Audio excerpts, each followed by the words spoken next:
What's going on, guys? Welcome back to more Tsukihime, A Piece of Blue Last Moon. This is the Ciel route, and you guys wouldn't believe that apparently there, after having played through this to this point to get to the choice that leads us into the Ciel route, apparently there were some options we could have chosen at the beginning of the game that would have had us encounter Ciel more, which I didn't really know going into the Arcwade route. But yeah, apparently there were some things that some options we could have chosen that would have us converse with Ciel in the tea ceremony room and at lunch with Arihiko, which kind of pissed me off because I was like kind of complaining about that, if you remember, in the Arcwade route, that we didn't really get to talk to Ciel that much. So yeah, apparently that's something we could have done, which, yeah, I guess, like, I wouldn't have known that without having looked at a guide, and I kept getting to this choice just to get to the Ciel route, and I wasn't able to select the choice that would lead us to the Ciel route, which is choice number 2. No, this is the reality I've wrought. You cannot choose this if you haven't been talking to Ciel a certain amount of times, or if you haven't chosen the options that would have you talk to her. I mean, I don't know if it's a certain amount of times or if just every time you have to choose the option to talk to her, but that's important because if you don't, then you will not be able to choose option number 2. You will be railroaded into option number 1, and yeah, it kind of annoys me that that's the case, but I learned this the hard way, so that's part of the reason, aside from me being busy with my personal life, that we haven't started the Ciel route yet, because every time I tried to, off-camera, get to the option that leads us into the Ciel route, I was not able to choose this option, and I had to do some research looking up a walkthrough to realize that apparently you need to talk to Ciel, quite a bit in order for for you to even be able to choose this. Now, there might be another way for you to get into the Ciel route even after this, but most people say this is the choice that will, obviously this is what it's going to lead us to the Ciel route. So we're going to choose this. This is, of course, if you guys are wondering where we are, first of all, go watch the Arcwade route playthrough, please, because there's some pretty important things, context you'd probably need to know before getting to this to the Ciel route. But also, this is right after we kill Arcwade. So, pretty much like in the original game, you have to make the choice whether or not you believe this is real or you want to deny it and believe it's a dream. The blood. It's red. That disgusting color continues to ooze across the floor, all because I tore her to pieces. If this blood is real, then there's no denying it. With my own hands, Stop it. Don't say it. But my heart is screaming. It's as though it's going to explode if I don't get the truth out. Those words well up in my throat. It's not true. Not true. Not true. Not true. Not true. Not true. Not true. Not true. Not true. Not true. Not true. Not true. No. Shiki's going a little bit crazy. No, it's not as if he hadn't already gone crazy though. He just sliced Arcwade into tiny pieces. This is wrong. Don't look away. That too would be wrong. No, this can't be happening. It's all a lie. It's not real. That's what's not real. But why? I don't even know her. She's just some stranger I saw on the street. It doesn't make any sense, does it? Why the hell did I kill a complete stranger? Shouting won't give me an answer. Besides, I know exactly why. When I saw her, I could only think of a single thing. I wanted to kill her. That was all that mattered to me at the time. I simply didn't put that thought into words because the contents of my head had melted into sludge. This can't be. I feel nauseous. The contents of my stomach are coming back up. Vermilion soaks into my eyeballs. I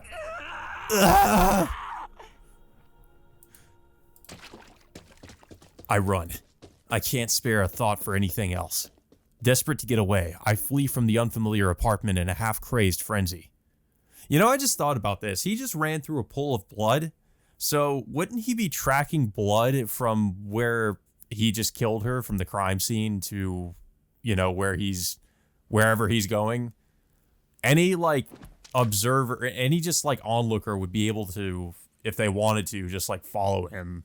I mean, just, you know, more than likely he left a trail behind him. I don't know. I mean, we're kind of going under the assumption that I guess nobody saw him somehow, but I guess that's most likely the case. I mean, because you know, somebody would have to have seen him though. I don't know. He's just like running around like a crazy person, screaming and tracking blood everywhere. He had to have like had somebody just like looking at him. You know, there's no way he didn't encounter someone who was just like, who is this crazy man just running around screaming like a maniac? Gastric juices well up in my throat. I drop to the ground and throw up everything in my stomach. Everything I ate, my gastric juices, I throw it all up and sob. There's nothing left in my stomach, and yet my body keeps on dry heaving, as though to reject everything that happened there, as if it's somehow trying to wipe this all away and return the world to normal. It hurts. My insides feel like they're on fire. I can't stop crying, and my body crumples to the ground like a piece of discarded garbage. I killed someone. I killed her as easily as if I were dismembering a doll, without meaning, without mercy. Why did I feel that way? Why did I really kill her? Even now, I still don't understand the reason. But who cares about me? My heart is pierced by endless regret and self-hatred. I killed her. The life she'd lived up until now, her relationships with the people around her, the future she had always dreamed of, everything. I, a complete stranger, destroyed it all with a smile on my face. Even if I regret what I've done, I won't be forgiven. Even if I apologize, I'll never be forgiven. How could I? I want to gouge out my own eyes. I'm not even sure if I'm still sane. At the time, I didn't even think about enduring or suppressing those thoughts. Kill her. I accepted that thought as if it were only natural and carried it out, in which case, the answer is obvious. I must be insane. I've probably been insane for the last 7 years, ever since the accident that should have killed me, from the moment I miraculously survived.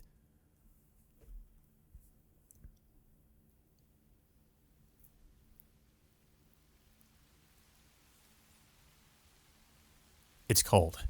Before I knew it, the sun had started to set. I wonder how long I've been here.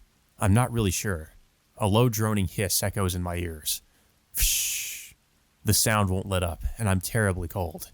I get the feeling I'll die if I just sit here on this bench. The feeling I'll die. A dull hum saturates my nerves. My body temperature has dwindled to almost nothing. I don't feel anything. I don't care about the unending sound. It doesn't really matter to me if I freeze to death. My body is shaking. Is it the cold? Anxiety? Fear? Regret? I can't tell the difference anymore. I can't even explain why I killed a woman for no reason at all. I just wanted to kill her, so I did. It's an insane reason. This would be so much easier if I really were insane. It'd be the perfect explanation for everything. Yet, my mind is still intact. I committed murder, and now I shamelessly tremble in my sanity. I look down at my numb fingers and see that I'm still clutching my knife. Death. It would prove a simple solution to my immediate problem. But I can't. I'm still sane. There's no way I'd do that. In my heart, I still fear death, and I despise that doing so wouldn't solve anything. It wouldn't even serve as atonement for my actions. A soft, steady susurration. My body temperature is plummeting like a boulder rolling down a steep hill. I can't bring myself to die by my own hand. But if I just sit here and let things unfold, I'll disappear soon enough. Maybe that'd be for the best. What good is a murderer like me alive anyway? Come on. I just need to let go. If I die, I die. Because people die when they're killed. Tono-kun? Suddenly, I hear someone call my name.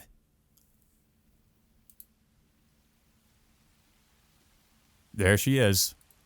I look up. Senpai is standing right in front of me. It feels like decades have passed since I last saw her. What on earth are you doing sitting out here in the rain like this? Rain? I see.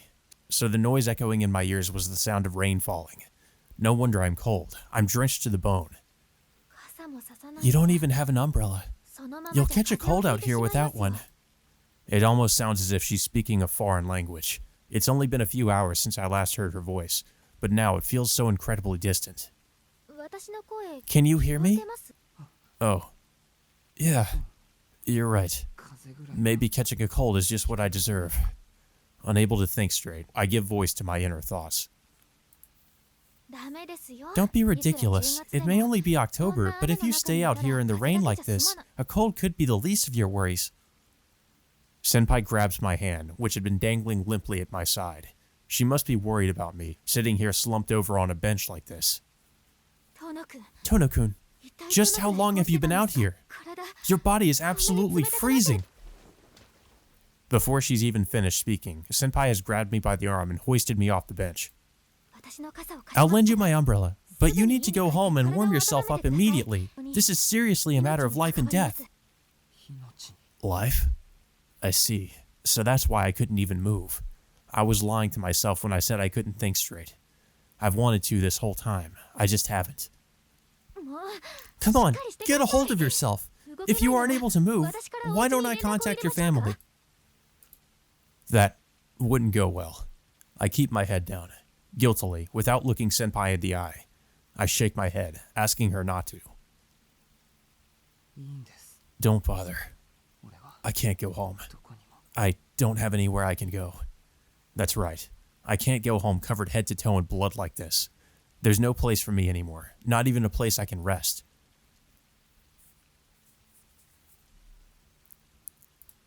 There's a long silence. Senpai stares wordlessly at me.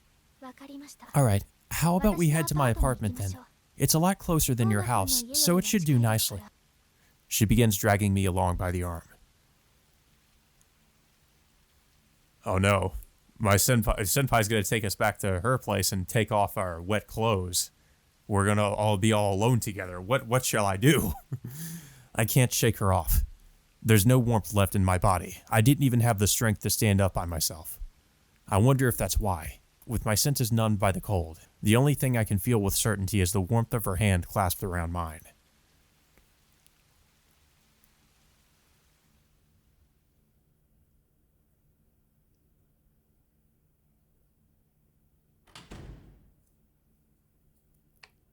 Hey, it looks almost exactly the same as it did in the original game. Senpai lives in a pretty typical studio apartment. There's a kitchen in a single main room, perfect for someone living alone. The room is very well kept, just as I'd expect of her. That trifling detail helps to thaw my frozen nerves a little. Here, dry yourself off with this. Senpai hands me a towel. I was hoping I could find a jacket or something, but sorry, it doesn't look like I have anything that would fit you. Sit tight for a moment, okay? I'm going to make you something hot to drink. Senpai retreats to the kitchen. I'm left alone in the small, neat room. I never thought I'd end up in a woman's room like this. An unfamiliar apartment complex. An unfamiliar room. I forced my way into a woman's apartment and stained the insides crimson. Alright, thanks for waiting. Tono-kun? What are you doing? You haven't dried yourself off at all. Senpai gives me a stern scolding and begins to dry my head with the towel. Come on, take that jacket off, and your shirt too. Fine, I'll do it. You'll end up catching pneumonia if you just sit there like that. I've never seen someone this worked up over another person's behavior. With a determined look on her face, Senpai begins unbuttoning my shirt. Her fingers stop abruptly, like she's been splashed with cold water. This wound of yours, it's already healed, right? Her shy inquiry reminds me of something that had slipped my mind. I have a scar on my chest that looks like a nasty burn. It's not a pretty sight to come across unexpectedly. I mean, does it hurt? I'm fine. It's already been 7 years since I got it. I see. Thank goodness. If this wound were the reason you aren't feeling well, I'd have to take you to the hospital right away. Senpai flashes me a brief, soft smile. Seeing her smile like that sends another stab of pain through my heart. Don't worry about it. I can handle the rest myself. Please just leave me alone. Okay, I'll go get you some tea then. Oh, and once you've taken your shirt off and toweled down, please wrap yourself in the blanket over there in lieu of a jacket. I take off my shirt and wipe down my upper body, just as I've been told. I don't feel comfortable taking off my pants, so I towel off my legs with them still on. Instead of using the blanket, I wrap myself in the towel. Oh, are you finished? Let's have some tea then. Senpai sits down, carrying a tea set in her hands. Come sit with me, Tono-kun. You won't be able to relax if you just stand around, will you? I do as I'm told and sit down. Senpai fills a plain mug with tea and hands it to me.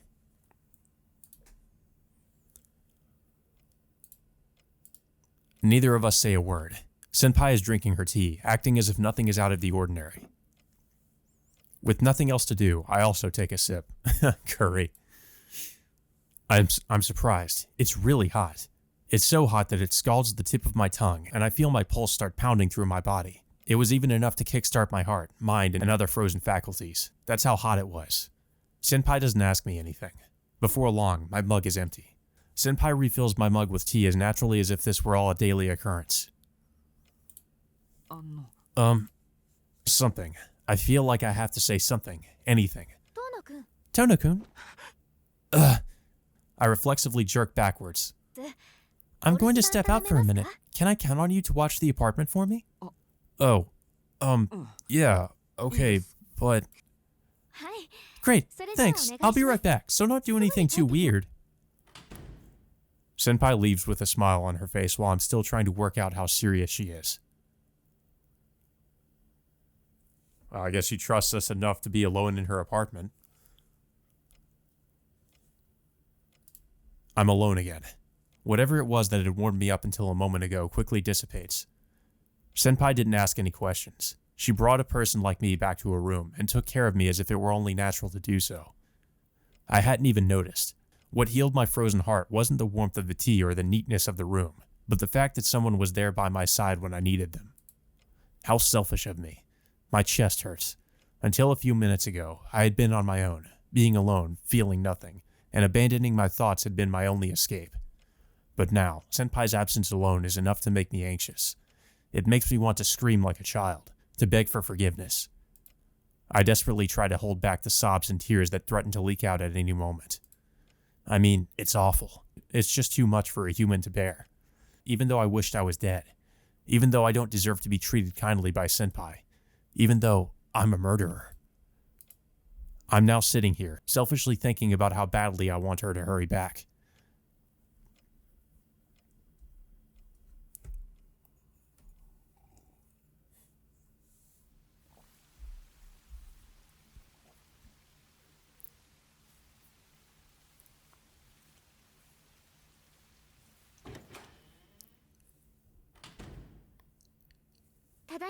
I'm home, Tono-kun.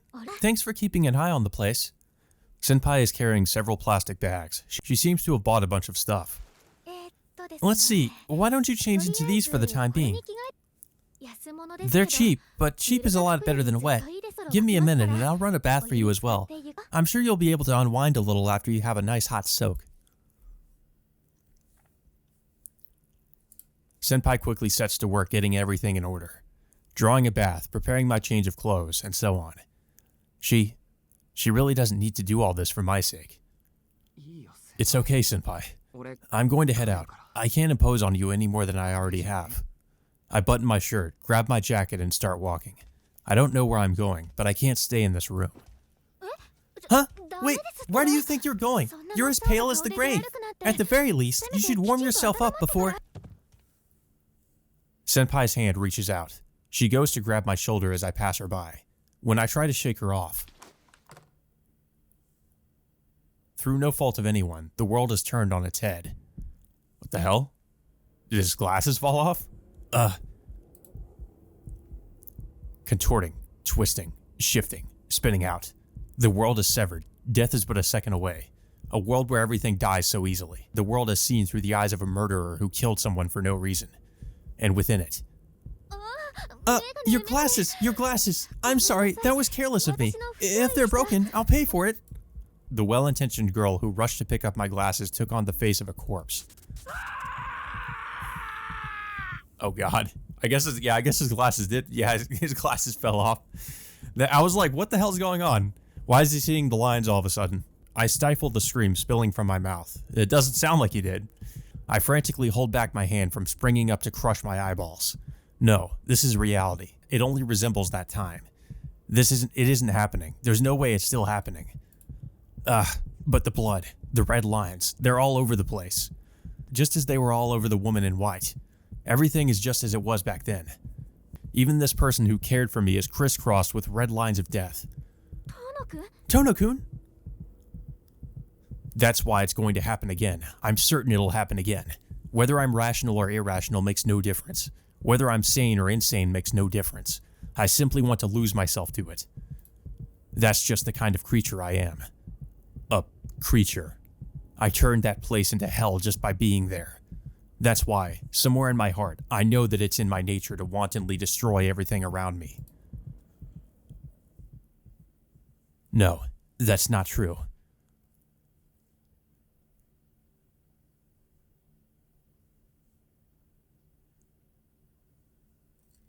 I can't hear Senpai's voice, but I can still see the warmth in her eyes. Even if all I see is hell, reality continues to exist regardless. I believe deep down that it must continue to exist, so that this person can continue to worry about me, so that I can continue to feel her worry. The world keeps on turning, unchanged, regardless of me.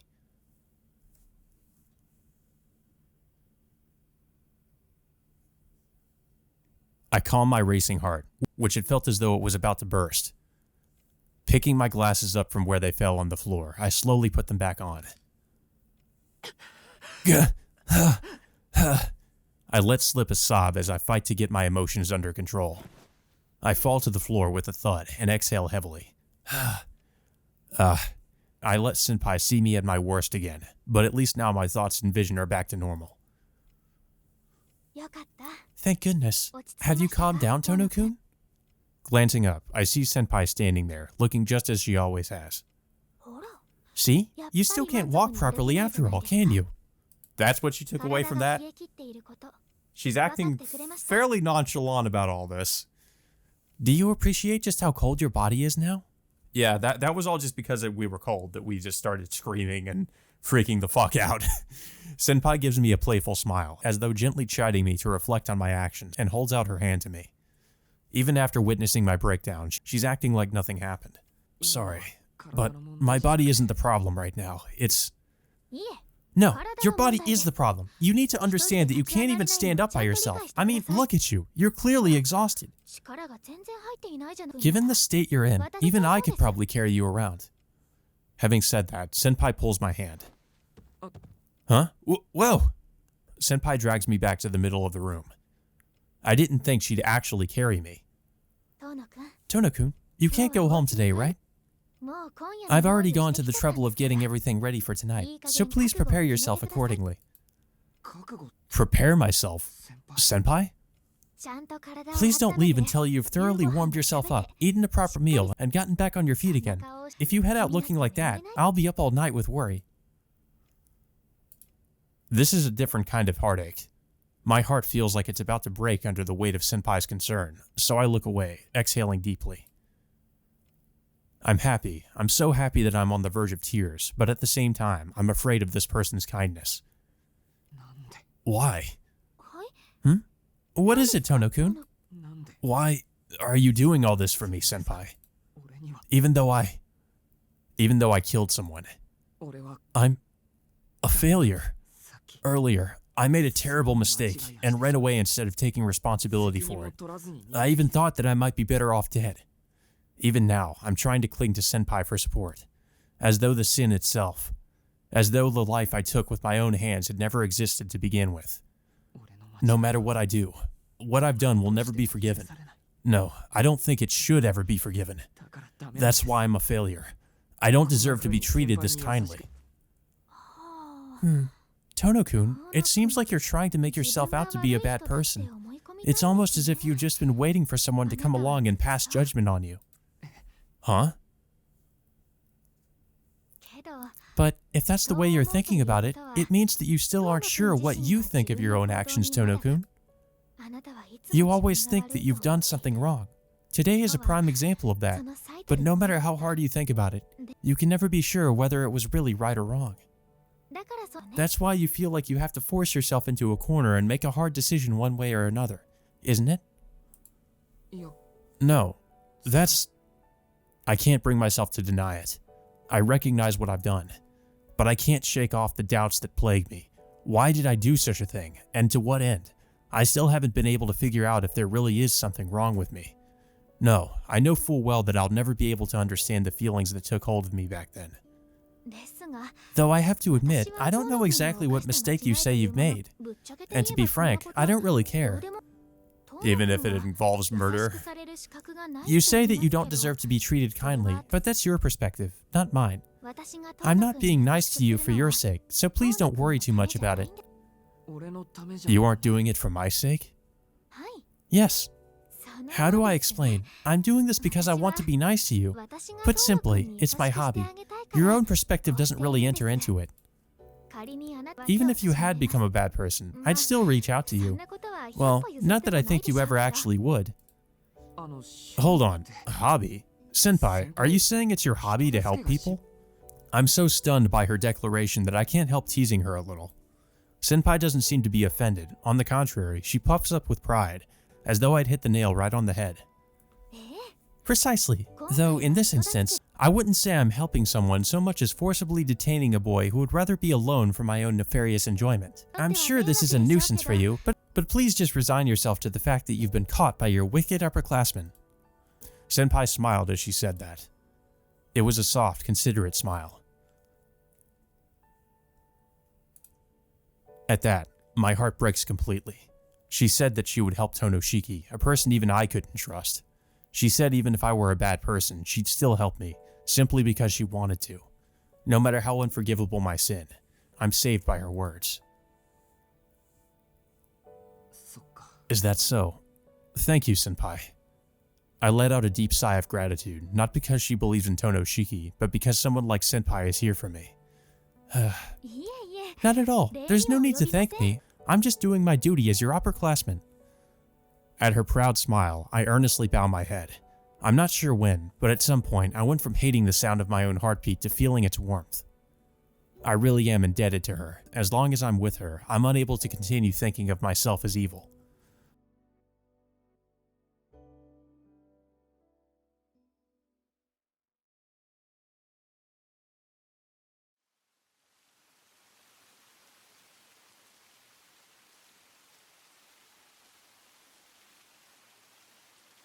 I listened to the soft patter of the rain.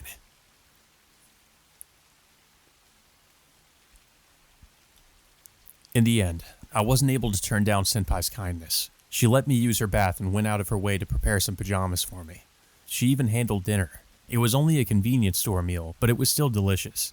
Since it was still raining outside, she also lent me her bed for the night, and so now I'm lying in it trying to fall asleep. Senpai is currently asleep on a futon on the floor next to the bed. I was adamantly opposed to using her bed, but...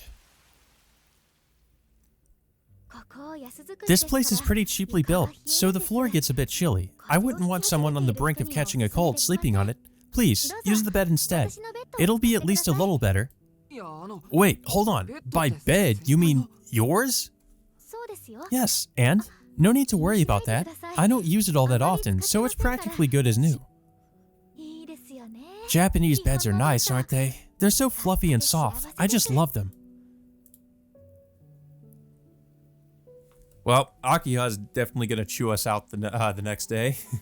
After saying that with a smile on her face, she firmly put me to bed. Especially if she knew about this. She's like, I'm going to castrate you now, Nissan. I stare vacantly at the ceiling. This building doesn't hold a candle to the Tono mansion, but it still feels oddly spacious somehow.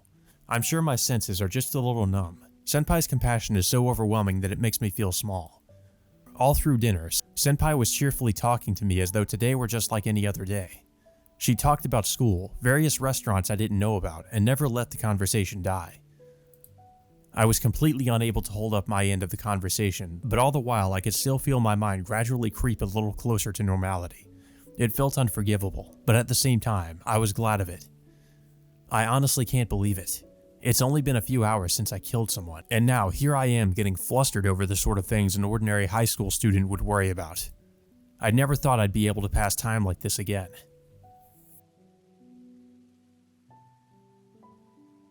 Unable to sleep, my gaze wanders. I'm at a loss as to where I should go from here, what I should do.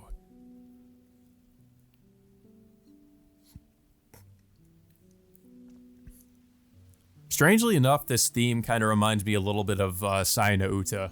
Just a little bit, like that sort of more mellow theme, because most of Sai no Uta's soundtrack is pretty just harsh and, has a lot of just harsh guitar riffs, considering, I guess, the content of Sai no Uta, but it has more mellow tracks as well, kind of like this. I think the track specifically was named, I think it was Sabbath. I think that was the track's name. It kind of reminds me of that track. Rain continues to fall outside. The sound of it fills the apartment.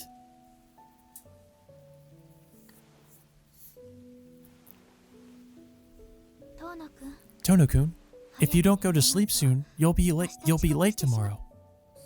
Senpai, you were awake? And Ciel in her pajamas. That's a sight I never thought I'd see. That they gave Ciel these like cute fluffy pink pajamas. Yes, I can't sleep until you're asleep. Despite everything, I am still a girl. Sorry, maybe I better go sleep in the kitchen after all. Where are you gonna sleep in the kitchen? On the table? Damn it, don't make me say it again. You're in the early stages of catching a cold. I'm not about to let you sleep in the kitchen. Just forget about whatever it is that's bothering you and go to sleep. Well, easier said than done. Especially since he did murder somebody. I can only imagine how hard it would be to sleep after something like that. Especially if you technically didn't really intend to do something, to actually murder somebody. Forget what's bothering me? That's impossible. Exactly. It's something I'm unable to forget. It's something I mustn't forget. Whatever reason I may have had, I've killed someone. It would be far too grave a sin to then forget the very thing I stole from them. I can't. I'm not going to cover up my sins, Senpai. I can't forget, nor do I intend to. But, thank you. You saved me today. I might have actually died if you weren't there for me. That would have been the most despicable escape. Now that I've calmed down, even I understand that. Taking your own life doesn't serve to atone for your actions. I wonder if he really would have actually killed himself if Ciel hadn't come by. It seemed like he wasn't going to, but who knows. If you really think you've done something wrong, I believe that running away from your responsibilities is the last thing you should do. Sins, you say? It seems that whatever your mistake was, it must have been something I can't even imagine. Even so, Tono-kun, I don't think there's anyone in this society who is without sin. We humans are sinners, one and all. Senpai, what do you mean by that? Maybe that was a bit of an exaggeration. Still, it's not as though there are good people and bad people. There are simply people who, for reasons beyond their control, are knocked off the beaten path and lose their way. We all make mistakes in life. It's sad, but it's inevitable. That's the kind of animal humans are, after all. As intelligent creatures, we can't help but trample on the happiness of others. The voice echoing in the darkness sounds ever so slightly bitter. I'm surprised. I never would have imagined Senpai saying something to the effect that humanity is fundamentally evil. What do you mean, Senpai? When you put it like that, it's as though we're all beyond redemption. You say we all make mistakes, but I don't like that narrative. You're right. Maybe that would make us irredeemable. However, sins are things that can be atoned for, aren't they? There are no good people or bad people in this world. There are only those who can atone for their sins and those who cannot. As such, I believe the only people who cannot be saved are those who are utterly unable to atone for their own sins. Utterly unable to atone. Yes, but you're someone who is able to. I don't know what you've done, but you can make amends, Tono-kun. If you're too anxious to sleep, then try thinking about how to conduct yourself going forward, and how you can atone for what you've done. It's a tricky thing to grapple with, so eventually your mind will hit its breaking point and you'll be out like a light. But, Senpai, my sin can never be atoned for. That much is clear to me. Of course not. No matter what form it takes, a sin is something that can never be completely atoned for. If you hurt someone, then even if you heal their wounds, the sin of hurting them doesn't go away, does it? No matter how hard you try, you can't erase the mistakes you've made. I was taught that atonement isn't a destination, but a way of being that is born out of the journey itself. A heart that can punish itself without being forced to do so by others. That is what differentiates the people who can make amends from the people who cannot. That's why you are definitely a person who can atone.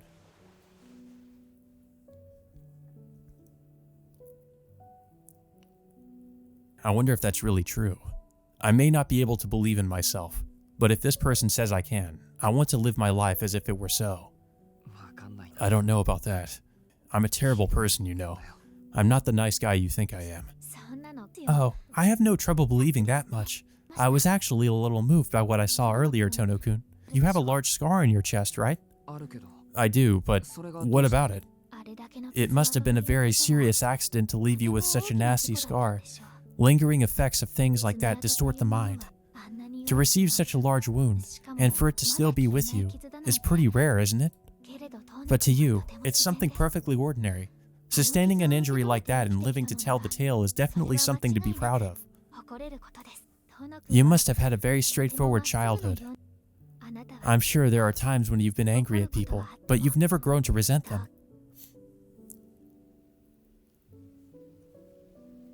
After she finishes murmuring contentedly to herself, Senpai falls silent.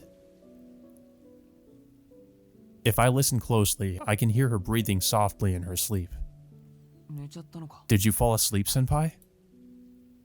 No reply. The only noise filtering in from outside is the steady sound of the rain. Atonement, huh? A punishment befitting the crime committed. Tomorrow that woman's corpse will be discovered, and probably be reported on as a new grotesque murder. When that happens, I'll have countless things to lose. I might end up causing a lot of trouble for Akiha, or I might never be able to talk with Senpai like this again. But if that's what it takes to make amends, then I'll have to accept it. My life will end there, and the reckoning will begin. If that can ease the feelings of the people who knew her, even if only slightly, then maybe there really is a way for me to atone.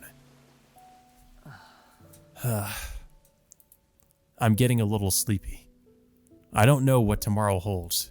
I don't know, but if I can hope for one thing, I hope that I at least have enough time to thank all of the people that have helped me over the years.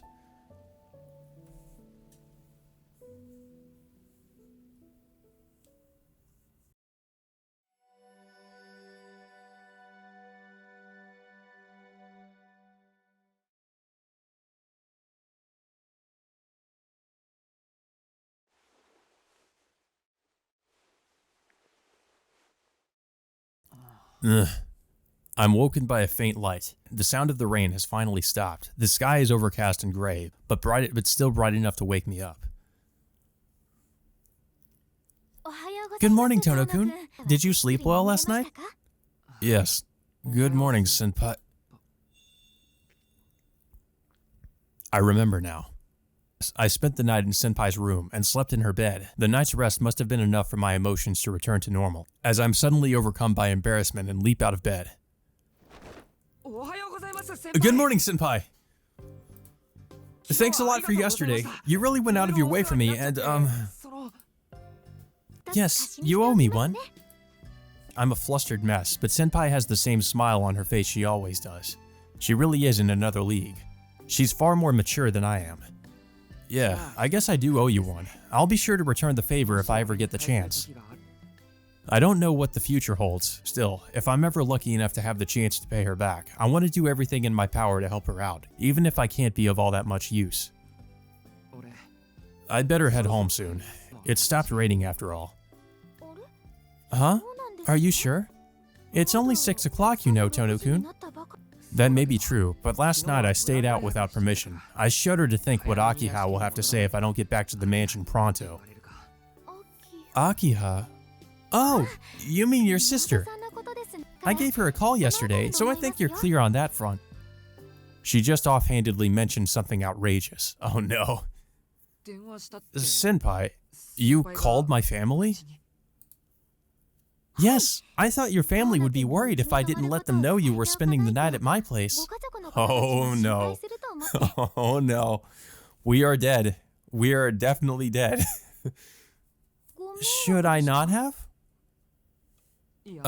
Well, my voice is trembling with fear. Ciel Senpai called the mansion. In other words, a female student the same age as me called up our totalitarian family head and told her Tonoshiki is spending the night with me. This is bad. This is really bad. I'd probably be better off dead, though for a different reason that I thought yesterday. Tono-kun, did you really hate spending the night here that much? No, that's not what I meant. It's just that my family is a little behind the times, and we have some pretty strict rules, that's all. It's not like I hate you or anything. It's okay. You don't have to make excuses. I overstepped my bounds, didn't I? Plus, serving convenience store food for dinner doesn't reflect well on my femininity. Senpai closes her eyes, crestfallen. After last night, she's become someone very special to me. Someone I have a lot of respect for as a human being. I can't bear to see a person like that feeling sad. No, seriously, you didn't overstep anything. I really am grateful. I would have ended up making an even bigger mistake if you hadn't taken care of me. I think convenience store meals are totally fine, and I was really nervous about sleeping in your bed, but I ended up falling asleep right away. Right now, you know, I'm just happy to see your face. It really puts me at ease, so... I just rattle off all the thanks I can think of. And then... Ah, there we go. Seems like you're all back to normal. I don't know what happened last night, but I'm glad you're feeling better. Senpai chuckles softly while I try and work out where the sad face from earlier went. It was all just an act. Ciel Senpai? I was just kidding. Even I wouldn't contact your family directly like that. I asked Inui-kun to call them and say you were spending the night at his house. Oh, so she was just messing with us. I actually thought she did do that. Oh, thank God. In that case, we don't have a problem. But Senpai, even as a joke, that's taking things a bit too far. I seriously thought my heart was about to stop. Yes, I'm afraid that I'm a bit of a tease. You know, when I like someone, you get the urge to bully them a little, don't you? Same sort of idea. When you like someone? Wait, does that... But you're right. You really ought to be getting home. Hold on just a second. Senpai presents me with a folded shirt. Here you go. I gave it a wash earlier this morning. I'm afraid your jacket isn't quite dry yet, though. Huh? You did? Man, you really did think of everything. I'm well and truly in your debt now. No, this was just another little perk. It's really my lucky day to be relied on by Mr. Timid Tono-kun himself. Even if this is just another means for her to take care of me, I honestly am happy right now. I take my clothes from Senpai, changing in the bathroom, and rush over to the entryway. Somehow she didn't notice the blood on our clothes. Well, I'm off. Senpai, I just want to thank you again for yesterday. Like you said, it's hard to know what I can do, but I'll be sure to think long and hard about how I can make amends in my own way. Very good. Well then, I'll see you at school. Well, don't worry about that, Shiki. You're definitely going to be making amends. Whether you like it or not. Senpai sends me off with a smile. I may never see that smile of hers again. It's possible that the corpse of the woman I killed yesterday has already been found, and the police are waiting for me at the mansion this very moment. Either way, I can't run away anymore. I thank Senpai from the bottom of my heart for that smile of hers, and begin to make my way back to the Tono mansion.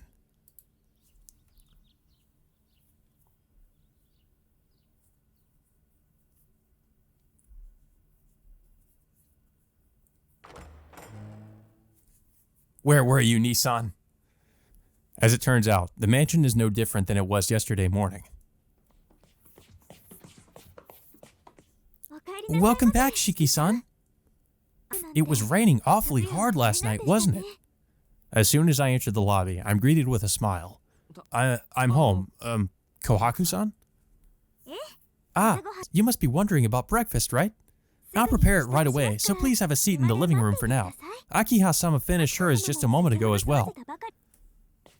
With a flurry of footsteps, Kohaku-san sets off down the hall toward the west wing, where the kitchen is located. Ready for Akiha to interrogate you, Shiki? The sun is streaming in through the skylight, and I can hear the faint chirping of songbirds. It's too peaceful. I'd expected this place to be swarming with policemen, but the atmosphere of the mansion is such that you'd think yesterday's murder hadn't even been reported. Well, I may as well go back to my room and change my clothes.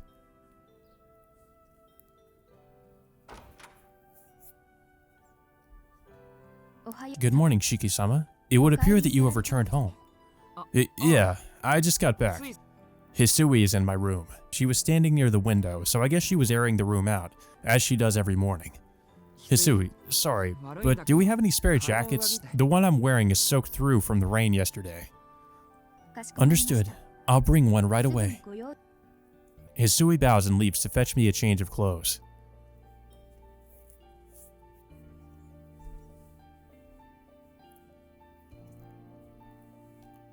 Oh boy, here we go. Akiha is sitting on the sofa in the living room, a dissatisfied expression on her face. Oh, good morning, Nissan. I didn't realize that you had returned.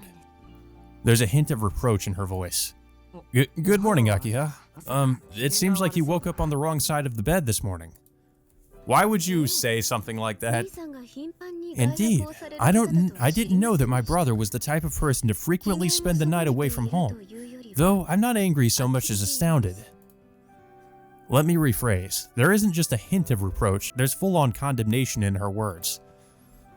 Well, I suppose if you aren't feeling well, then there was no other option. Well, at least, Arihiko called. Inui-san, this man has been a friend of yours since middle school, hasn't he?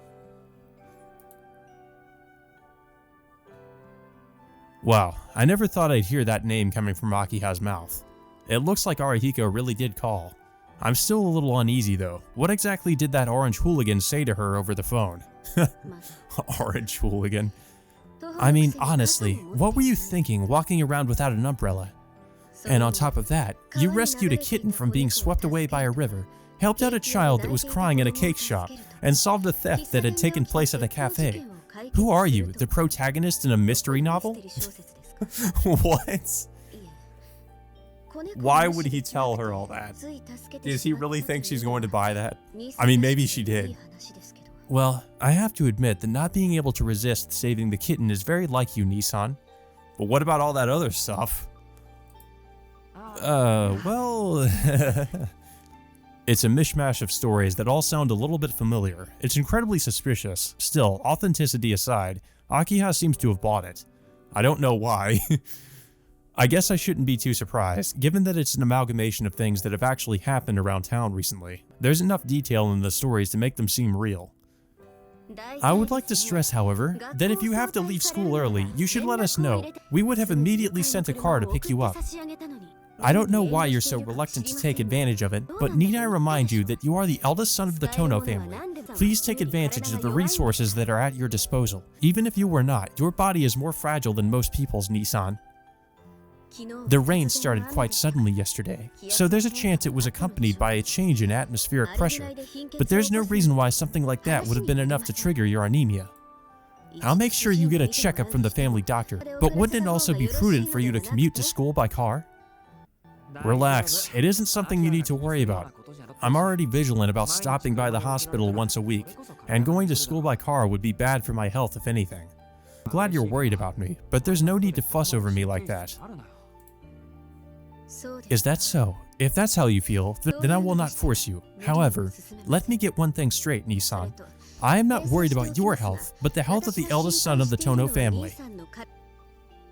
Akiha states this fact dispassionately. to point out that both of those mean the same thing, but I'm afraid of what might happen if I do, so I just drop it. Shiki-san, breakfast is ready. I hear Kohaku-san's cheerful voice calling to me from the dining room on the other side of the lobby. Phew, that puts an end to my somewhat awkward morning conversation with Akiha. Sorry about that. I've got to head out pretty soon, so I'm going to go scarf some breakfast. Nissan, please don't use such crude language. If you do not make a serious attempt to reform your behavior, then as the head of the family, I will be forced to order you to do so. She purses her delicate lips in displeasure. Her pouting face is totally at odds with her harsh words. Now that is the Akiha I remember. Good. Looks like you're back to your usual self. You know, it just doesn't feel right to see you acting any other way. And don't you worry about me. I'll be sure to take it easy from now on. You are so persistent. I am not worried about you in the slightest, Nissan. Yeah, there's her acting dere. There's the dere part of her tsundere attitude. Akiha turns away in a huff. Reluctant as I am to tear my eyes away from this charming scene, I make my way to the dining room.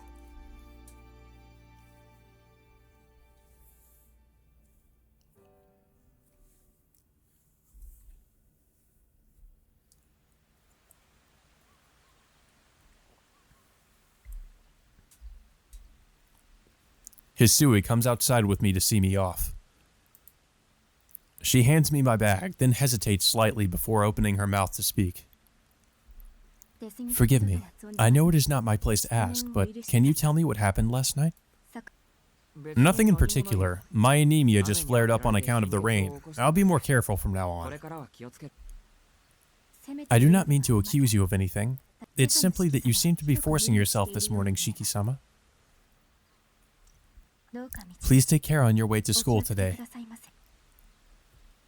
Bowing especially deeply, she sends me on my way.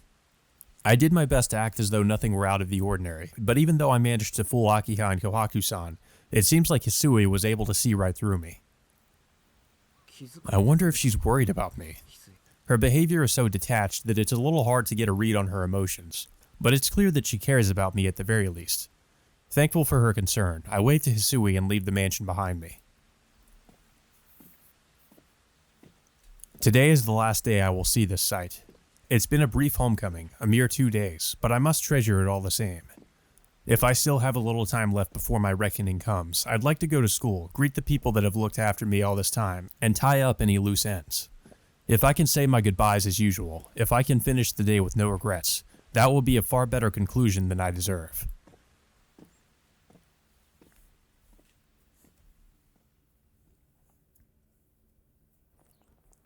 I'm waiting for Best Girl to show up. In my opinion, Arcade is Best Girl. I like Ciel, I like the other heroines of Tsukihime, but Arcade's always going to be the Best Girl to me. Despite my clouded thoughts, the morning carries on as usual. Even though the Ciel route shows that Arcade definitely has a yandere side to her. As I approach the school, I see more and more people wearing school uniforms. Apparently in the Tsukihime remake, Arcade's yandere side, I guess, is even further emphasized from what I've seen, so I guess we'll see how that plays out. My legs feel like they could suddenly stop at any moment, but I put on a false sense of bravado and push myself to continue. Passing the station, I take in the scenery along my route to school. I've spent 2 years walking this route, and I'm immediately familiar with it. After I cross this intersection, it's only a little ways to the school gates. The traffic lights turn red, and I stop in front of the crosswalk. Beyond the crosswalk is the wall around the school grounds. The path to the school is protected by a guardrail, and even now students are jostling their way toward the school gate. Excluding the students from my school, there isn't anybody else on the sidewalk at this time of day. Or at least, there shouldn't be. And yet, through the gaps between the cars racing by, I think I caught a glimpse of a figure in white.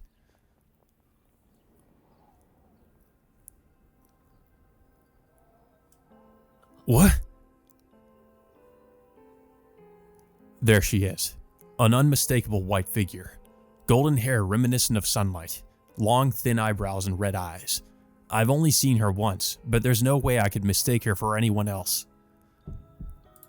But it can't be her. Because yesterday, with my own 2 hands, I tore that woman to pieces. I pulverized her. I reduced her to nothing more than scraps of flesh. So then how? How is the woman I killed standing there, alive and beautiful? The light turns green. The students around me start to cross the road. I alone stand stock still amidst the crowd, too stunned to move. The woman is sitting on the guardrail, swinging her legs aimlessly. It's as if she's waiting for someone.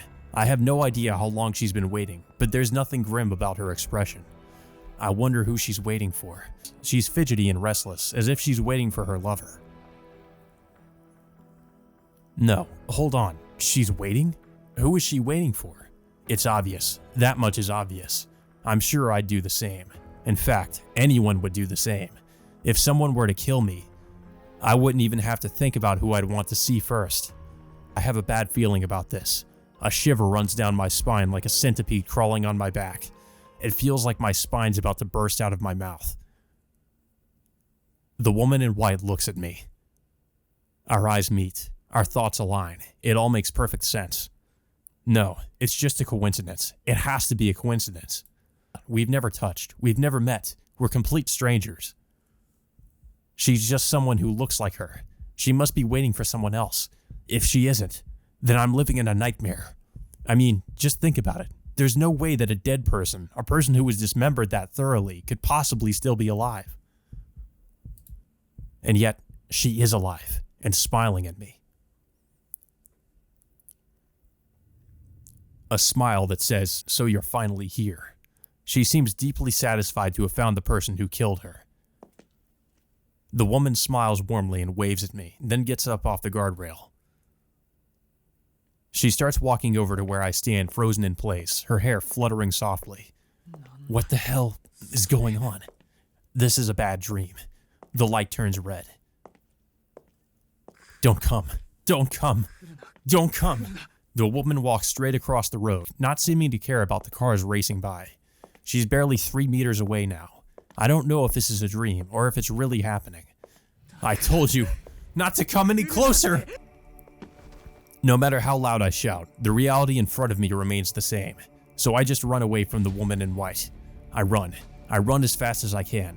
Without any regard for shame or appearances, I keep running as fast as I can along the asphalt road, knocking other pedestrians out of my way.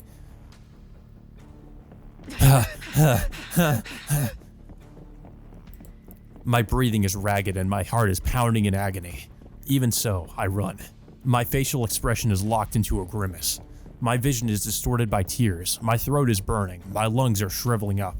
The muscles in my hands are trembling so violently that they feel like they're about to rip themselves apart. My legs have forgotten how to move and are just kicking haphazardly at the ground. With each step I take, a numbing pain shoots through my thigh. But that's okay. I don't care if my legs get torn off, because if I don't run, I'll go crazy. I look behind me. The woman in white is walking toward me. She's definitely following me. The woman I killed is chasing me. That itself is more than enough reason for my frenzy. My heart feels like it's about to explode, but I ignore it and keep on running. When I look behind me, she's still there. She's chasing me with footsteps as light as a feather. My head is tilted back. My arms are limp. I lost all feeling in my legs a long time ago.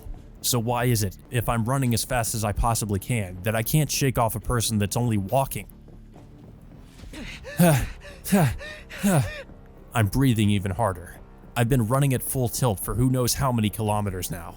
Yet when I look back, I can still see her walking toward me. She's walking calmly, like she's just out for a stroll, but she's still matching my pace perfectly.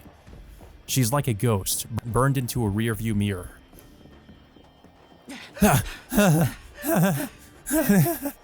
I laugh, even though there's nothing funny about this situation. Even as I laugh, I keep on running.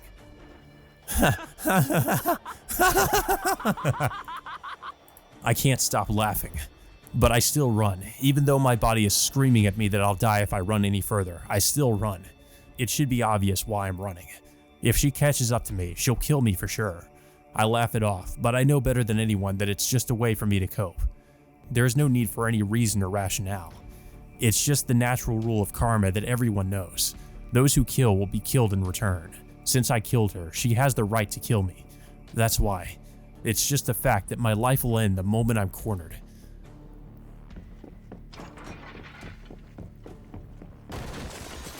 Ugh. I collapsed to the ground in a heap. It's not that I tripped so much as that I couldn't force my limbs to take even one more step and just came crashing down.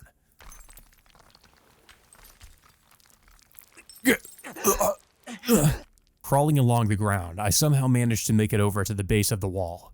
I put my hands on the wall and try to stand up, but it's no use. As soon as I do, the strength drains from my legs and I fall on my backside with a thud. Sprawled there, my body now refuses to even budge. I tilt my head back and breathe in. I'm in agony. I don't have enough oxygen at all. As a result, my brain isn't ticking over properly. I can't even make sense of what I'm doing. I don't know why I'm doing this. Why? Why is the woman that I killed still alive? There is no doubt about what I did to her. I killed her, completely and utterly. So then, how? How could she be waiting for me in front of the school with a smile on her face? I could have sworn I killed you. That's right. I killed her. I killed her. I killed her. Why? Oh? Are we done playing tag? Tap. A hollow sound echoes through the back alley. The woman that pursued me with floating footsteps shrugs her shoulders in disappointment, then turns to address me where I lie slumped against the wall. Hello, thank you so much for your hospitality yesterday. She gives me a big carefree smile. I feel like I'm going crazy. I don't know why she's making that face. Still smiling, the woman brazenly strolls into the dead-end alleyway. Also here, you forgot this. It'd be a problem for you if you left something behind that could be used as evidence, right? She lobs a black object my way. It's my bag. I hadn't even realized that I'd lost it. Wait, hold on. What did she just say? Evidence? Evidence of what exactly? No. Run. I need to run. With escape on my mind, I manage to move my feet, but there's a concrete wall behind me, so I can't retreat any further. I thought we were done playing tag. This alley's a dead end after all. Plus, there's nobody around, so there's no need to worry about anyone getting in the way. The woman keeps smiling, as though delighted by all this. Dead end alleyway? No one around? I frantically cast my eyes around my surroundings and am disgusted by my own stupidity. Fleeing to a place like this is like asking to be killed. It's about time. 18 hours later, I finally caught you. I hear the click of her heels as she takes another step into the alleyway. You're... What? You're the... Yeah, I'm the woman you killed yesterday. I'm glad you remember me. It was a reply I didn't want to hear, regardless of whether it was a lie or the truth. Bullshit you are! How could someone dead possibly be alive? I mean, I don't really see what you're so surprised about. You killed me, sure, but then I just came back to life again. The woman replies lightly, her footsteps continuing to echo down the alleyway. The distance between us is getting smaller and smaller. Came back to life? I'm all over the woman's words, stunned. She came back to life? As in, she was on the verge of death but recovered? Meaning that she went to a doctor, underwent surgery, and managed to spring back? From that state? Who'd believe that?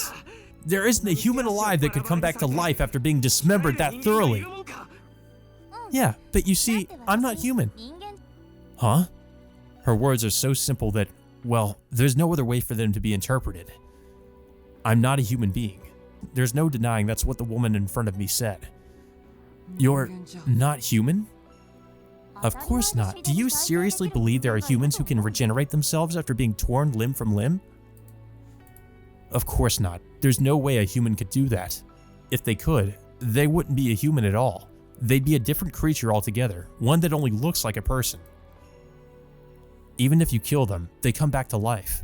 Even if you strangle them, they don't care. Even if you tear them apart, they'll knit themselves back together and start moving again. They take the form of a human, but they can hardly be called one. That seems to be the true form of the woman in front of me. I try to laugh, but my throat is so parched and stiff that I can't even laugh properly. You've gotta be kidding me. If this is a joke, it's in poor taste. But this is all far too much of a coincidence for me to write it off as a joke. I mean, it all fits. If she isn't human, then it isn't so far-fetched that she could still be alive even after I killed her. My mind stops racing. I remember what the person who saved me when I was a child told me. For now, I need to focus. This is the sort of situation that's going to require some careful thought. Earlier, you said that you aren't human. In that case, what are you? Me? I guess you could call me a vampire. To put it simply, I'm a monster that lives off human blood. What a relief. Why am I relieved? Firstly, because the word vampire is at least easy to understand. Even I know a thing or two about them. They may be made up, but the word vampire is very well known. An immortal creature in human form, the concept was created by the novelist Bram Stoker and shows up in fiction from the West. Secondly, and more importantly, the name alone gives you an idea of what they are. A blood-sucking demon. If she's referring to herself as a demon, then it obviously follows that she's not human. I see. So you're a vampire. It's so patently absurd that I'm about to burst out laughing. Even though I'm going to be killed right after this, I feel a little more at ease. I guess I've reached the point where I just don't care anymore. As I lie here in a heap, having completely abandoned myself to fate, the woman looks down at me with a satisfied expression on her face. Hold on, I thought the general consensus was that vampires can't be out and about during the day. Well, I guess I have other things I should be worrying about right now. So, what does a monster like you want from me? Giving in to despair, I spit out those words. For some reason, the woman backs away. Only for a moment though. The next instant, she folds her hands in front of her chest and starts scowling suddenly at me. I'm shocked. Did you already forget what you did to me yesterday? You dismembered me, a complete stranger, the moment you laid eyes on me. And yet here you are, asking me what I want with you like you're totally used to this kind of thing. The woman isn't really angry so much as astonished. Though, I have to say I feel the same way right now.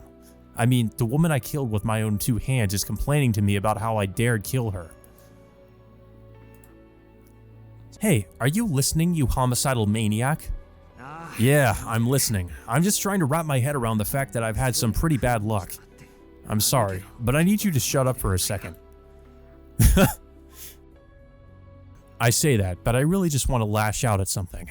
If I don't, I might go so far as to commit suicide. After all this time, it finally sinks in just how bad my luck really is. I ran across a woman who I suddenly felt like killing for no reason.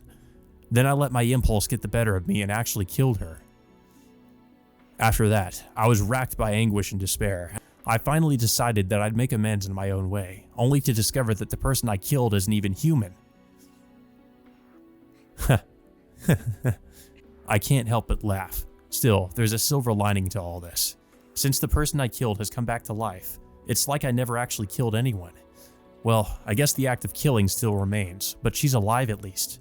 I think that alone is something to be happy about. Yeah, in that case, I can do this. Tonoshiki can go back to his normal life from before.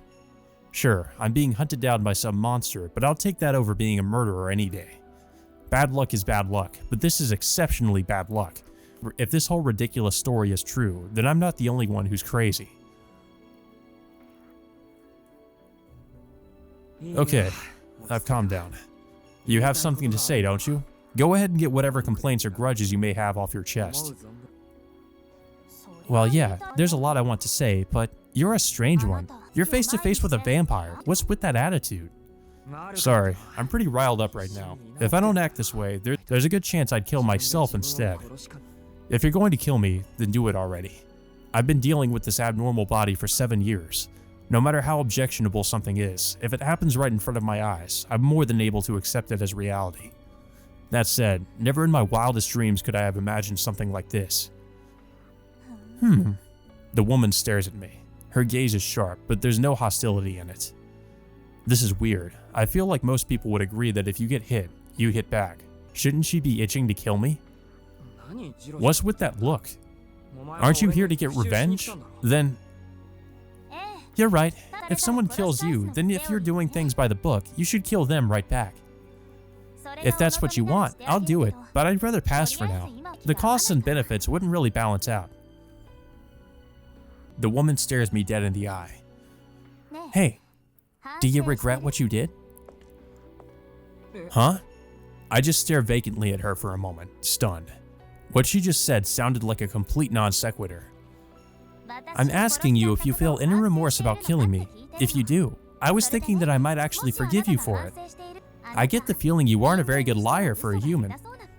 You're asking if I feel remorse? Yeah, if you say you're sorry, then I'll just consider that the end of it. I can't believe this. What's unbelievable isn't the fact that she said she'd forgive the person who killed her, but rather, it's the fact that her voice sounded so incredibly gentle. Hey, I'm asking you a serious question here. The least you can do is answer me properly. Come on, out with it. Do you feel sorry for what you've done or not? We can't move on without clearing this up first. Do I feel sorry for what I did? I mean, the answer to that question goes without saying. Well, of course I... Halfway through my answer, I find myself hesitating. Is this really okay? I may have accepted that I've committed a crime, but I still have yet to clearly state my sin out loud. That's because, deep in my heart, I understand that the moment I do, I'll no longer be able to return to the life I led before. Even so. Of course you... What? My tongue is dry and tingling. My throat has gone numb, as though forbidding me to utter those words. Even so, I can't run away. This is something I must not run away from. Someone who believed in me taught me that. They told me what I had to do if I wanted to live a normal life. The sins that I have committed, the acts that I have performed. If there's one thing I must never do, it's to look away from those.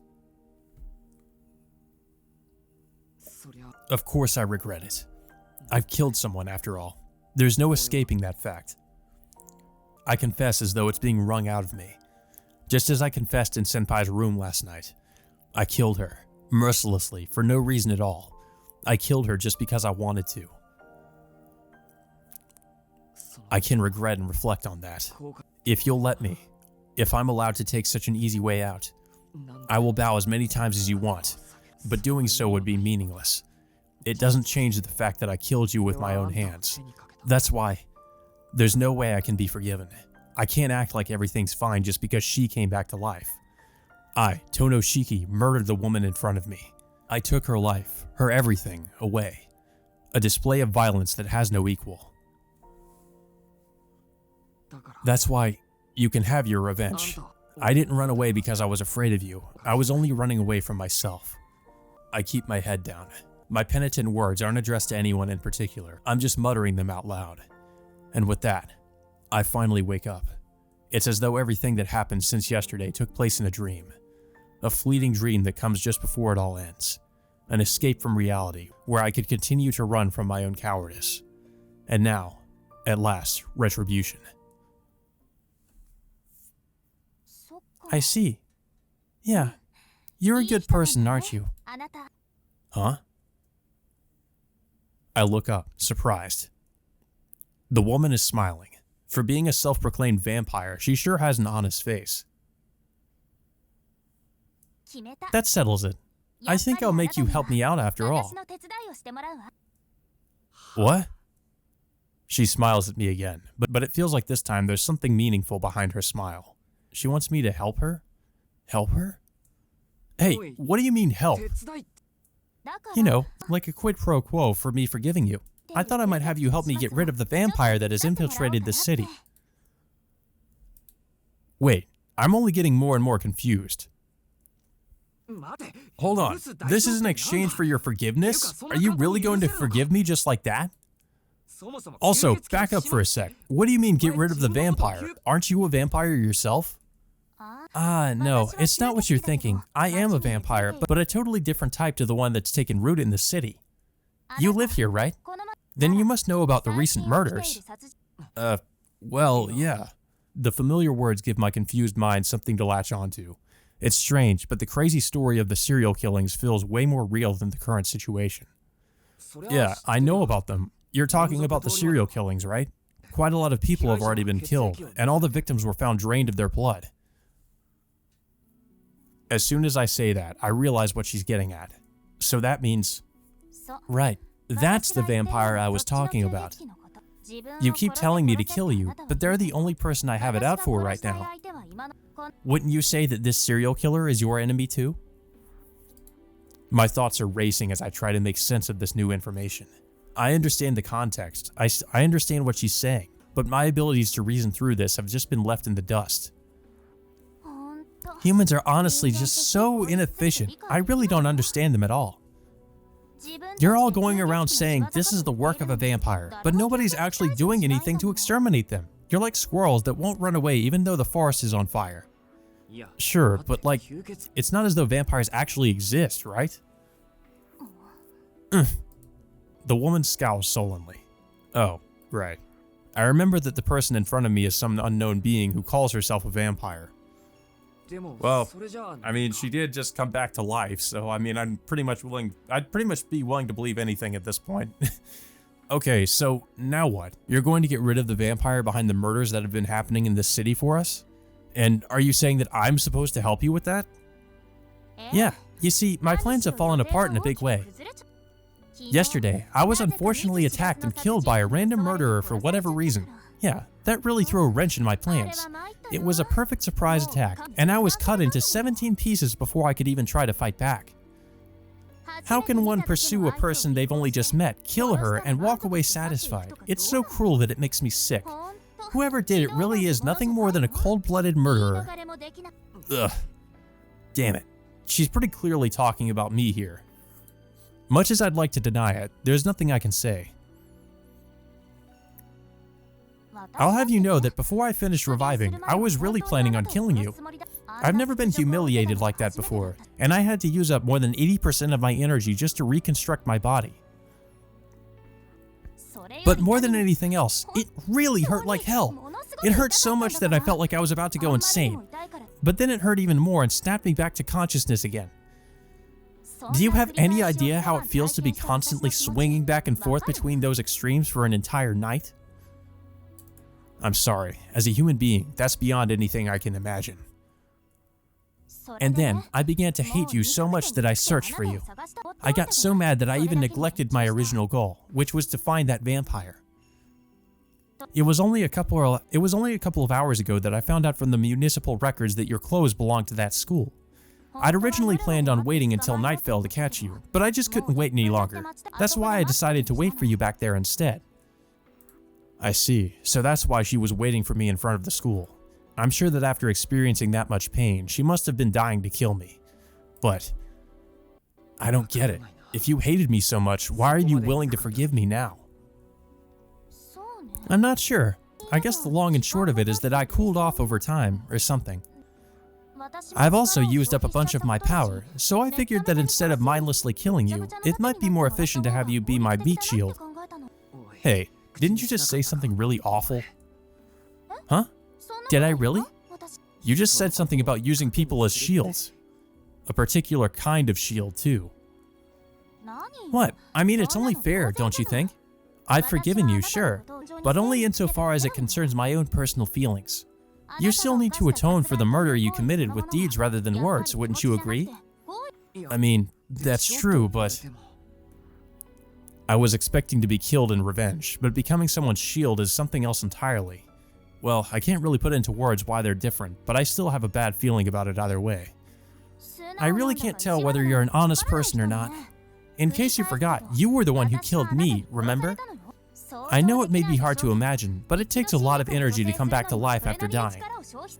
It wouldn't have mattered if you'd only merely killed me, but the way you cut me was like nothing I've ever seen before. Since I couldn't piece my body back together again, I had no choice but to make a new one from scratch. As a result, I had to use practically all of my strength just to come back to life. The woman is so angry that she's positively fuming. Her anger from last night, forgotten until now, seems to have rekindled itself while she was rambling. All that to say, I'm weak right now. I'll probably be back to normal in 2 days or so, but if I get attacked before then, it's game over for me. That's why I'm going to have you act as my shield in the meantime. Hey, you can't just go ahead and decide to make me your shield. It's your fault that I'm in this situation. This seems like the least you could do, right? Or are you saying that you don't actually regret anything after all? The woman stares straight into my eyes. Ugh, that's not fair. Don't look at me like that before I've had the chance to repent or say that I deserve it. If you're going to call yourself a monster like a vampire, at least stop condemning me with those pure eyes. Are you serious? I try to steady my wavering heart. I want to repent and atone for what I've done.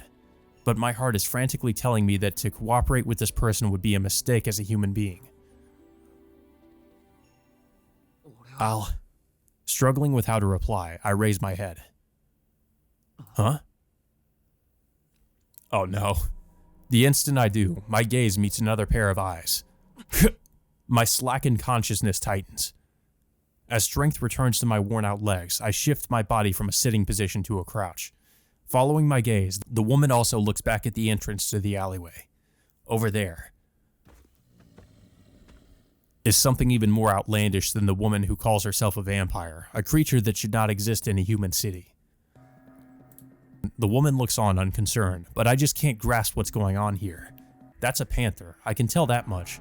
It's an animal even a child would recognize. Except normally, you'd only see one in a cage or a picture book. I'm experiencing firsthand how terrifying it is to face one without any walls separating us. Its limbs are thin, yet strong. Its muscles are like steel beams, yet still as supple as leather. This creature is vastly different from a human being, a form that has been tailored to the task of hunting prey and nothing else. Ancestral memories that should have long been forgotten creep back into my mind. As another living being, I stop breathing in awe and fear of its superior physical abilities. It goes without saying that there's no way I can coexist with this creature, let alone come to an understanding with it. The Black Panther is over a meter long. Even a dog could easily take down a human if it were that size. Armed with vicious fangs and claws, the panther is staring at me and the woman in white from no more than 5 meters away. Hey, is that someone you know? Of course not! I couldn't help but snap back at her stupid comment. I really am an idiot. With my voice as a signal, the panther leaps. Or rather, it runs. It's just so fast that my brain couldn't even understand that it wasn't leaping. There's nothing I can do. The Black Panther sinks its fangs into my shoulder before I've even finished processing its initial movement. Even though I could see it coming, even though I knew what was about to happen, I couldn't avoid it. I didn't even get a chance to think about avoiding it. Ugh! Except the impact I feel is on my side. Before the black shadow is able to take a bite out of me, I'm flung away by the woman in white. She does it with one hand like it's nothing. As soon as her hand touches my side, I'm sent flying toward the wall as though she'd thrown me like a ball. Ouch! I endure the pain of having my back slammed into the wall. What are you? Never mind that. Look in front of you, the woman shouts. Looking over, I see that even though it missed me, the panther didn't crash into the wall. Instead, it abruptly pivoted, planting all 4 paws on the wall, and leapt across to the wall on the other side. The black mass clings to the side of the building. Just as I think the panther has come to a stop on the wall, it once again turns its gleaming eyes on me.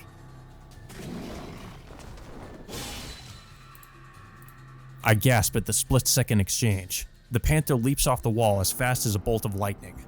Jumping to get in its line of fire, the woman in white flicks the lightning away with one hand. What's frightening is that her leap looked so effortless. The fact that she moved even faster than that Black Panther, yet still made it seem easy, really rubs me the wrong way. Hey, I got to him first, okay? If you don't back off, I'll really kill you. Her attitude hasn't changed one bit. The panther growls menacingly, but keeps a careful distance from the woman. They're about 3 meters apart right now. The panther doesn't make any attempt to close the gap. It must understand the difference in ability between the two of them. The panther is a monster to humans. Any human that's unlucky enough to cross paths with it is doomed to die. But she's on another level. She's a monster to monsters. Any monster that comes face to face with her has no chance but to accept its death. The panther motionlessly observes the woman. Even I can grasp the difference in power between them. From the perspective of a wild predator, it must be like suddenly running up against a massive wall. I'll hear you out later, so just stay out of my... The woman's attitude changes. Even though she didn't so much as bat an eye when confronted by that black beast, she's now grown visibly more alert. People? As best I can tell, they're just passers-by. They slowly make their way through the dark passages in between the buildings and out into the alleyway. Stop! Don't come any closer! There's a panther! Just as I'm about to warn them about the panther, a red numbness flashes across my eyeballs. I reach under my glasses and rub my eyes. Just now. I could have sworn I saw something unspeakable. They don't stop. They have neither the feral instincts nor the pride of the panther. They continue to shuffle forward, indifferent to what the woman in white in front of them is, even though they know they'll be torn to shreds if they take just a few more steps. After all, there are no brains inside those things. They don't have hearts that can feel fear. You couldn't even say that these things are really alive. They're burning. Black smoke is billowing out of their eyes and mouths, and yet they move. They're dead. Those are dead people. Their hands, outstretched as though seeking salvation, spill forth with waste oil. As soon as the spilled oil hits the road, it extends a tongue of flame. Even at a distance, I can understand that fluid is stagnant blood. What are these? A new type? The woman in white is completely transfixed by those things. Of the 3 corpses, 2 reach out for her. As I stand there dumbfounded, the other one, shaking violently, turns its head toward me, flames spilling from its eye sockets. I'm done for. The black beast isn't going to let this opportunity to go in for the kill to go to waste. Its charge is even faster than the leap it made earlier. This time, I can't even perceive it. The panther bows into me and locks its fangs around my neck. Ugh. I can feel something tight around my neck, almost like there's something tugging at my nape. Wait, is it latched onto the collar of my school uniform? Gah! I go slamming into the wall yet again. The panther has roughly dragged me into another trash-strewn corner of the back alley. What was that for? I'm not garbage, so stop treating me like it. What am I doing? I can't believe I'm complaining to the panther that dragged me here. Fortunately, the panther doesn't stick around. Most likely, it doesn't have the time to care about me. Hiding behind some scrap wood, I get back to my feet and look over at the woman. The smoldering corpses have finally reached the line the panther never dared cross, 3 meters from the woman in white. The next instant,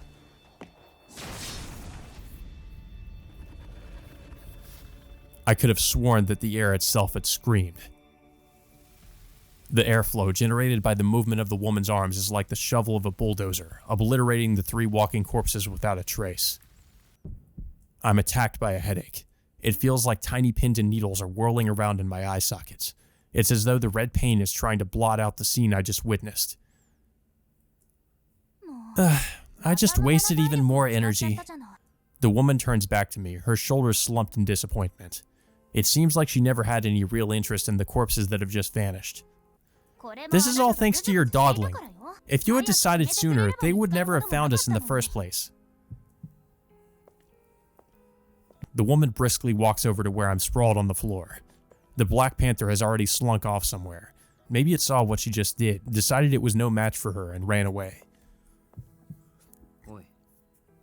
Hey, what just happened? A headache throbs right behind my eyeballs. The pain cutting through my skull has disrupted the language center of my brain. What the hell is she? You mean those things? They were just some of the dead, right? They're familiars that belong to the enemy vampire. Those ones were a bit unusual. In fact, I've never seen that type before. I'm not talking about them. I'm talking about you. The piercing headache urges me to come to my senses. This woman is a monster. The Black Panther that sticks out like a sore thumb in a modern city. Even those impossibly burning corpses, they both seem all but believable when compared to her.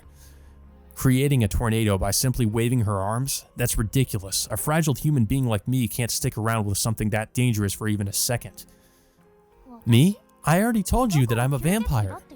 Wait, are you telling me that you don't know the meaning of the word vampire? I thought it'd be common knowledge here in Japan. She gives me a totally boneheaded answer. I take this opportunity to put some strength into my trembling limbs. During all the commotion, she moved away from the entrance to the alleyway. If I run as fast as I can, I might actually be able to escape this time. I take a deep breath and... Huh? What? Just as I'm about to make a run for it, I catch sight of her face. This time, I really do calm down. Hey, what's the matter? Are you hurt somewhere? Am I hurt? As if. I can't even imagine how something that slow would be able to land a hit on me. Still, things have started to take a turn for the worse. Now that it's come to this, it seems I'll have to make you my shield whether you like it or not. What? Oh yeah, she did mention something about that earlier. I thought it was only a figure of speech, but I'm not so optimistic anymore. She's seriously asking me to act as a shield against things like that Black Panther and those burning corpses. Don't be ridiculous, you idiot! You saw what just happened. What can I possibly do against that? Wouldn't you be way better off on your own? That's not true at all. As of right now, I really am completely drained. To use a human expression, I'm just barely hanging in there, or something like that. Is that so? It really doesn't seem that way to me, but I guess I'll take her word for it. I'm relieved to know that her ludicrous power from earlier is not infinite, and that there is in fact a limit to her actions. Hold on, that's not what I should be thinking about now. Hearing you say that you're barely hanging in there bothers me. I guess if there's anything I can actually do to help, I'll do it. But what can I do? I'm wrecking my brain, but I'm totally out of my depth. I'm not strong enough to drive off something like that. Sorry, but there's no way I can be your shield. Bullshit. You were the one who killed me. Why are you spouting these lies if you're able to pull off something like that? Killed you? That was a time when even I don't know what I was doing. If I can be useful, then I'll do whatever I can to help. But the standard of being useful here is way higher than normal. Alright then. How about you just keep an eye out for me while I'm asleep? You should at least be able to manage that, right? I don't know how I could say no to that look. I will help or refuse. I will never cooperate. Alright, well, I suppose we should probably help her like in the Arcwade route, but, I mean, we are trying to go through the Ciel route, but in the Ciel route, we still do help out Arcwade, so, well, apparently we should refuse to cooperate. No matter how much she looks at me with those eyes, I can't agree. A woman who can come back to life even after being torn to shreds, Black Panthers, burning corpses, all of this absurd nonsense is way above my pay grade. Sorry, but I can't help you. I'm just an ordinary student. I don't know what you were hoping for, but if you're looking for a partner, look elsewhere. Do ordinary students normally go around slicing women they don't know to pieces? She's got me there. If we're talking normal versus abnormal, my eyes fall into the same category she does. Even so, my eyes aren't that abnormal. I was living an ordinary life, never veering off the straight and narrow. If only I hadn't met this unbelievable woman. No, you're wrong. I was a normal guy until I met you. I never even thought about killing anyone. I was doing just fine. That's right. That time was just an exception. I'm a bit of a deadbeat, sure, but if I'd never caught sight of you then... Ah, shut up already! The pupils of her red eyes widen. The woman's mood changes completely. What a terrible chill. Her glare alone is enough to make me feel like my heart's about to stop. Don't get the wrong idea. You killed me. By all rights, I ought to pull your head off right here, but I'm sparing you for the minute since you seem like you might prove useful later. Oh god. What I'm about to say is no exaggeration. Her stare is enough to transform the world into a silent wasteland. My parched throat and trembling fingers are instantly frozen in place. I'm overcome by the chill that runs down my spine. My instincts as a living creature are warning me. How did you get such a mistaken impression? They scream. The thing you're looking at right now is nothing more than a killing machine in the shape of a person. I can't breathe properly. No, my body won't even let me move at all. Breathing, looking around with my eyes, moving my fingers, none of it. If I so much as twitch, then my body will be instantly pulverized by something enormous. This isn't an illusion. It's an inescapable future that my instincts have sensed. My limbs are straining, desperate to flee this instant. I don't want to die. I do my utmost to keep my thoughts in order. I don't want to die. I'm gonna die soon. If I run, I die. If I stay here, I die. If I move, I die. But sooner or later, fear will kill my reason. But if I make a sound, my limbs will be done for. That's it. I'll be killed no matter what. That conclusion burns itself into my mind. I'm trapped between two contradictory escapes. I feel chills as my mind is whittled down and endlessly folded in on itself. Just as I begin to think that this will go on forever, I'm suddenly released. Man, Arkwade is fucking scary in this route. I mean, she wasn't the original too, but I feel like, yeah, it seems like they definitely further emphasize that. I fall to my knees on the ground. Released from the pressure, I hug myself. People did say that the Ciel route has the most changes. Thank goodness, I'm still alive. Well, I hope you understand your position a little better now. So basically, we have no right to reviews. As if I could understand a thing like that. I can do nothing but look up at this monster, desperately trying to keep my teeth from chattering. It's not a matter of whether you can or can't. If you'll help me, I'll let you live. If you won't, I'll kill you. See? It's simple, isn't it? All I'm asking is whether you want to live or die. I can't speak properly. But I'm already instinctively nodding my head.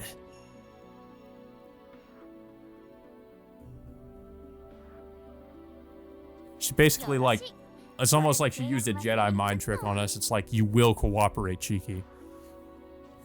Alright, with this, we have a deal then. The woman holds out her hand to me as I kneel on the ground.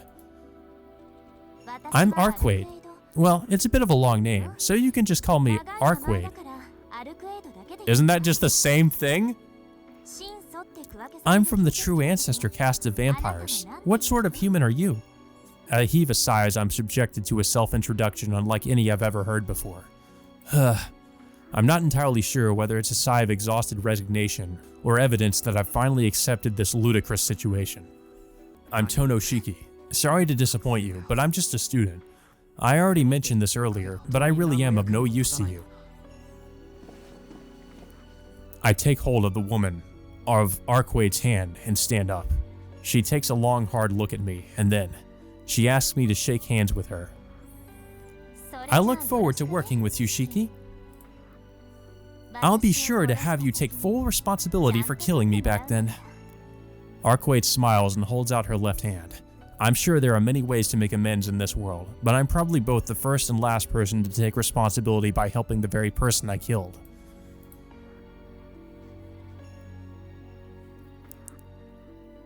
Man, this really is insane. But there's nothing I can do about it. I reluctantly hold out my left hand and shake hands with the woman in white who claims to be a vampire.